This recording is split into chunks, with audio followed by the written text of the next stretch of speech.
বনের পশু পর্যন্ত নবীকে চিনছে, আমি আর আপনি উম্মত হয়ে রাসূলকে চিনি নাই। যদি চিনতাম তাহলে ঠিকই পদে পদে রাসূলের প্রতি কদম কি কদম রাসূলের সুন্নতগুলো মানার চেষ্টা করতাম।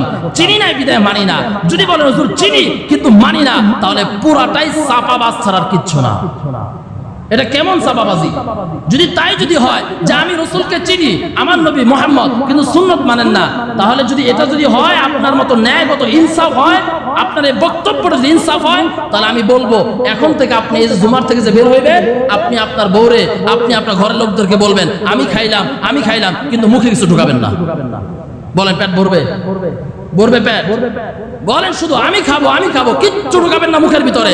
যদি পেট ভরে তাহলে রাসূলকে না মাইনা শুধু রাসূলের নবী হিসেবে দাবি করা, আপনার এই কথাটা ইসলাম মেনে নেবে। আর যদি বলেন শুধু বলার দ্বারা পেট ভরে না, তাহলে এটাও মেনে নেন শুধু বলার দ্বারা নবী হয় না, নবীর আমলগুলো মানার দ্বারাই নবীকে মানা হয়। কথা বলেন ঠিক কিনা?